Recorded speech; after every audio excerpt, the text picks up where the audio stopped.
જય હિન્દ। જોઈએ આજના વિડીયોમાં આપણે અતિ મહત્ત્વના દિવસોની જે યાદી છે એના વિશે મિત્રો આપણે ચર્ચા કરવાની છે। અતિ મહત્ત્વના દિવસો એની તમને સમક્ષ યાદી આપવામાં આવે છે અને એ પણ મિત્રો જાન્યુઆરી મહિનાના જે મહત્ત્વના દિવસો છે એ દિવસો મિત્રો આપણે આ વિડીયોમાં ચર્ચા કરવાના છે, તો વિડીયો પૂરેપૂરો જોજો।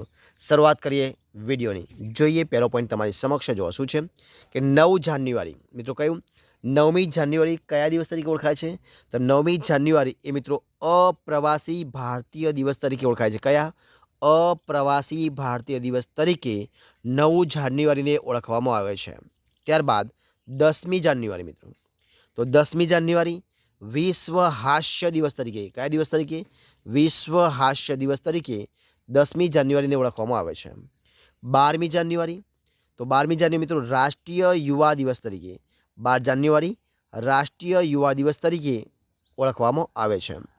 ત્યારબાદ આપણે આગળ જોઈએ કે 12મી જાન્યુઆરી મિત્રો જે બીજું છે, તો 12મી જાન્યુઆરી મિત્રો આપણે એક બીજા તો સ્વામી વિવેકાનંદનો જન્મદિવસ છે। 12મી જાન્યુઆરી રાષ્ટ્રીય યુવા દિવસ તરીકે ઉજવવામાં આવે છે અને 12મી જાન્યુઆરી એ સ્વામી વિવેકાનંદનો જન્મદિવસ છે, એટલે એ રીતે તમને ઓળખવામાં આવે છે। ત્યારબાદ જોઈએ આપણે 15મી જાન્યુઆરી, તો 15મી જાન્યુઆરી મિત્રો એ સેના દિવસ તરીકે, સેના દિવસ તરીકે ઉજવવામાં આવે છે। 23મી જાન્યુઆરી, તો 23મી જાન્યુઆરી દેશ પ્રેમ દિવસ, કયો? દેશ પ્રેમ દિવસ તરીકે ઉજવવામાં આવે છે। અને બીજા જોઈએ તો 23મી જાન્યુઆરીએ એ નેતાજી સુભાષચંદ્ર બોઝનો જન્મદિવસ પણ છે। કોનો?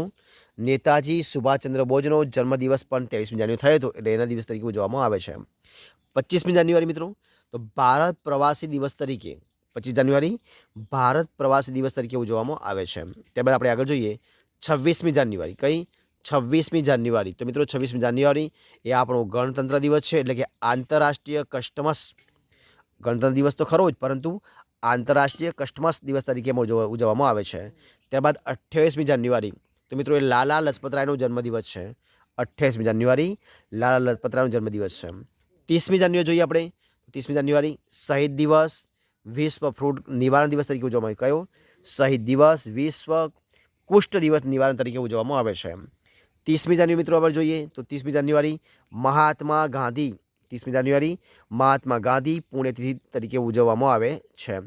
તો જો તમને વિડીયો ગમ્યો હોય તો એને લાઇક કરો, કોમેન્ટ કરો, તમારા મિત્રોને વિડીયો શેર કરો અને છેલ્લે ચેનલમાં નવા હોય, ચેનલ સબસ્ક્રાઈબ ન કરી હોય તો ઓનલી ફોર સ્ટડી ચેનલને, ઓનલી ફોર એક્ઝામ જે ચેનલ છે એને સબસ્ક્રાઈબ કરવા માટે વિનંતી છે। ફરી મળીશું એક નવા વિડીયો સાથે, નવા ટોપિક સાથે, ત્યાં સુધી બની રહો। જય હિન્દ, જય ભારત।